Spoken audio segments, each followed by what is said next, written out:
Trajectoire, le podcast des territoires en transition. Un programme Carbone Zéro la radio en partenariat avec le Salon des maires et des collectivités locales.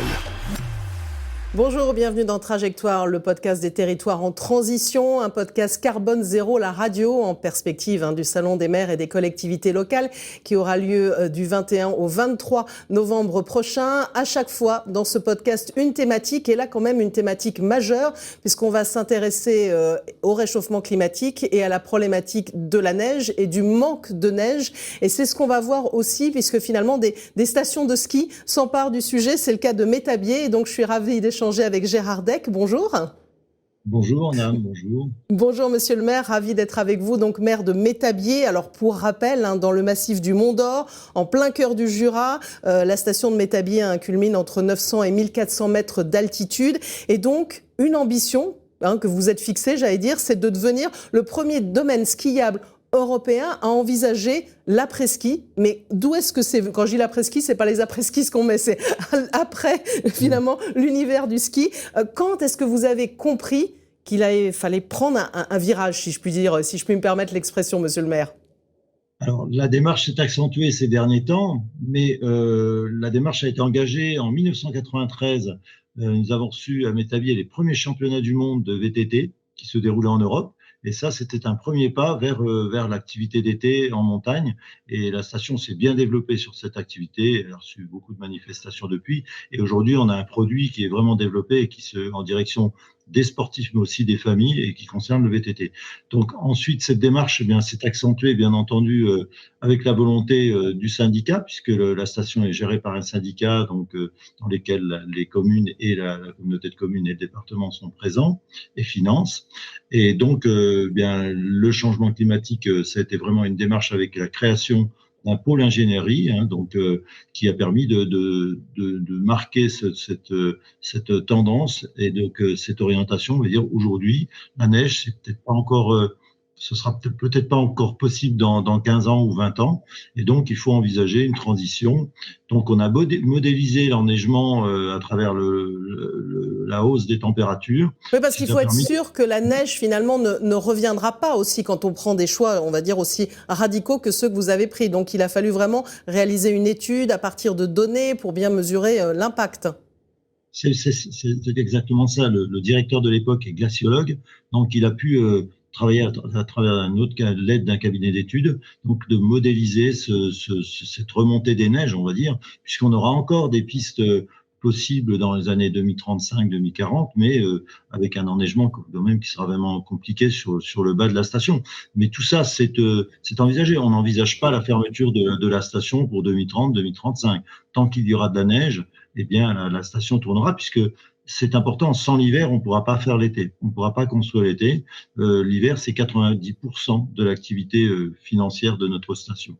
Oui, c'est la grosse difficulté, un des gros enjeux aussi que vous avez expliqué.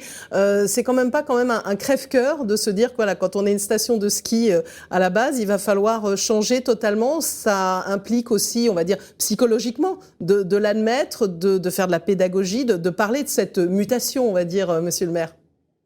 Oui, c'est compliqué. Ça a été compliqué, d'autant plus que le message n'a pas été bien perçu. C'est-à-dire qu'aujourd'hui, quand la station s'est lancée dans cette démarche, le message a été un peu erroné, et donc on a entendu dire la station de Métabier va fermer dans les années 2030-2035, et c'est pas du tout cette démarche. C'est que aujourd'hui, c'est dire on envisage cette possibilité, on sait que la couche de neige va diminuer, il y en aura peut-être plus sur le bas de la station, mais tant qu'il y aura de la neige, on continuera l'hiver, les saisons d'hiver. Ça, c'est indéniable. Pour une image, cet hiver, on a, au lieu de 100 jours d'ouverture, on a eu que 70 jours. Nous, on est resté ouvert quand même une grande partie de la saison des vacances scolaires. Voilà, c'est de faire avec les deux. Alors, il y a des stations aussi, on va dire, qui implantent de la neige, en tout cas de la fausse neige, si je peux résumer. Ça, c'est pas du tout dans votre état d'esprit. Alors non, nous, ça a été engagé dans les années 2015, pour garantir un minimum un produit, mais maintenant, c'est un produit, on ne fait plus d'enneigeurs, on n'installe plus d'enneigeurs de neige de culture, ça c'est clair, c'est fini. On reste sur ce que l'on a aujourd'hui, qui nous permet de garantir quand même le produit. Voilà, parce qu'il y a aussi derrière tout ça des enjeux écologiques. Il faut s'adapter aussi, et c'est pas nécessairement par remplacement qu'on va apporter une solution. Ah bah bien sûr. Donc ça, l'enjeu écologique est d'autant plus aujourd'hui, on sait que l'eau, cela va nous manquer dans l'avenir, dans nos montagnes. Donc il faut vraiment gérer cette eau avec parcimonie et puis avec sérieux.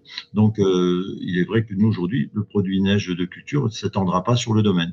On garantit une partie du domaine, mais on arrêtera là. Et puis pour information, donc aussi, c'est que nous, il n'y a pas de produit c'est de l'eau que l'on pulvérise sur les pistes. Voilà. Il n'y a aucun produit polluant. Oui, il y a vraiment un esprit de faire de façon, on va dire, la plus écologique possible. Alors, vous avez commencé à l'évoquer, vous avez dit que ce virage, vous l'avez pris depuis longtemps.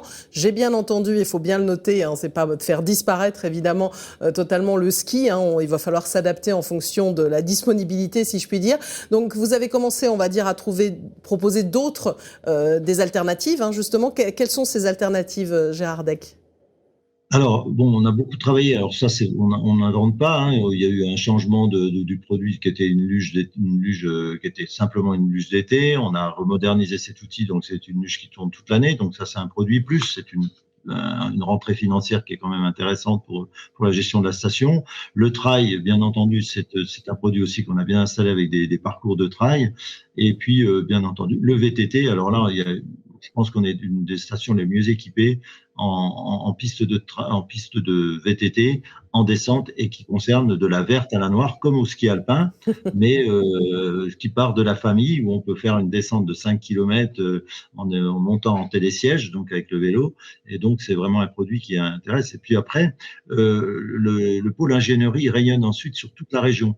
On n'est pas resté sur notre station, on s'est pas uniquement cantonné sur la station. C'est-à-dire que là, on est de toute la région, tout le Haut-Doubs, les montagnes du Jura, à développer tout ce qui pourrait être produit d'été. Et ça, c'est important parce que ce produit réfléchit à l'évolution climatique et donne une aide d'ingénierie aux différents sites qu'il y a dans notre région. Il y en a de multiples pour développer des produits d'été et de toute saison. Alors, on parle de 4 saisons.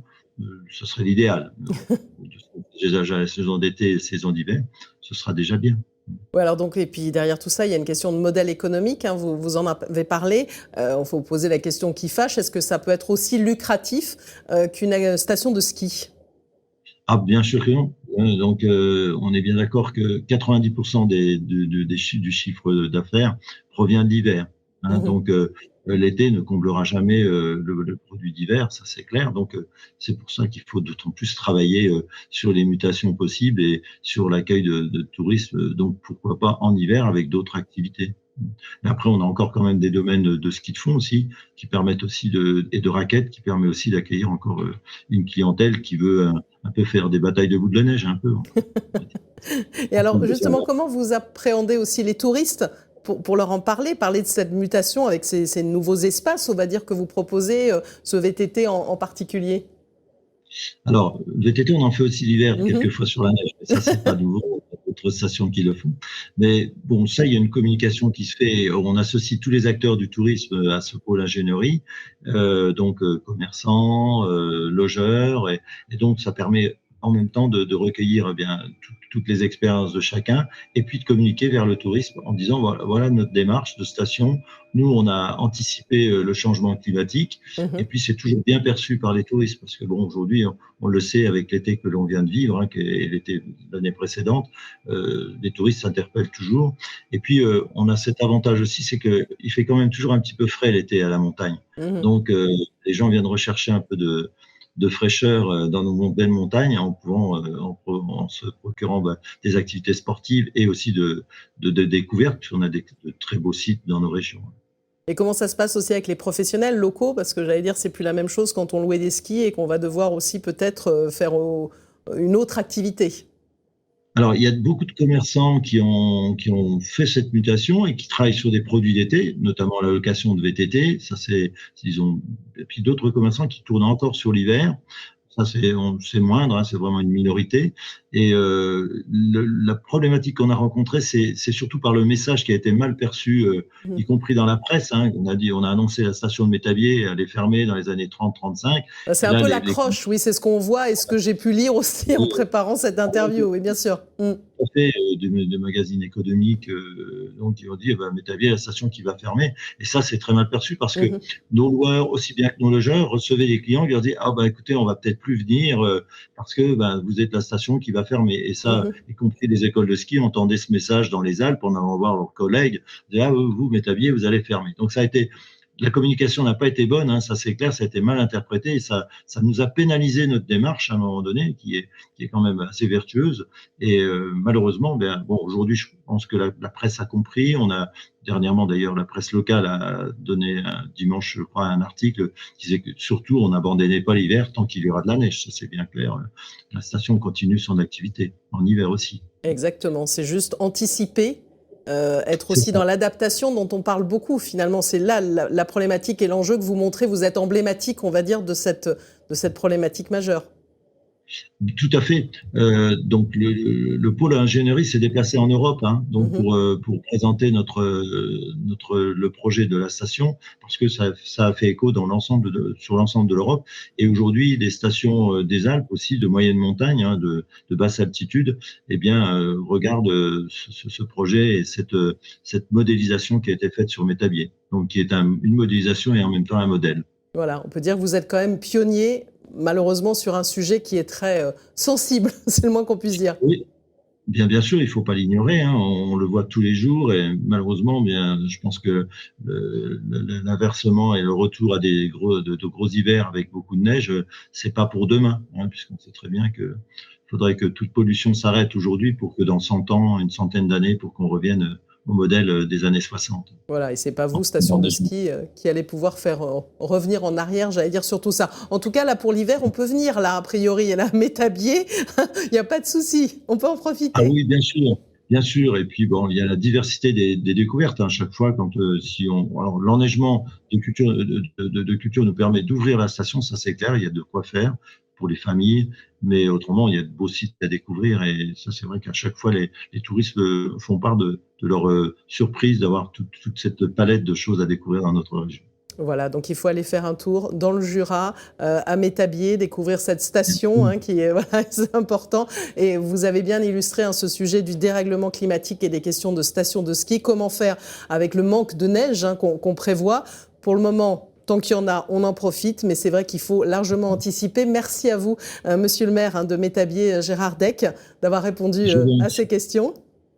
Merci beaucoup, je vous souhaite une belle journée. Merci beaucoup et c'était donc Trajectoire, le podcast des territoires en transition sur Carbone Zéro, la radio. À bientôt pour un nouvel épisode.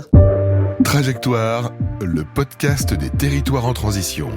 Un programme Carbone Zéro, la radio, en partenariat avec le Salon des maires et des collectivités locales.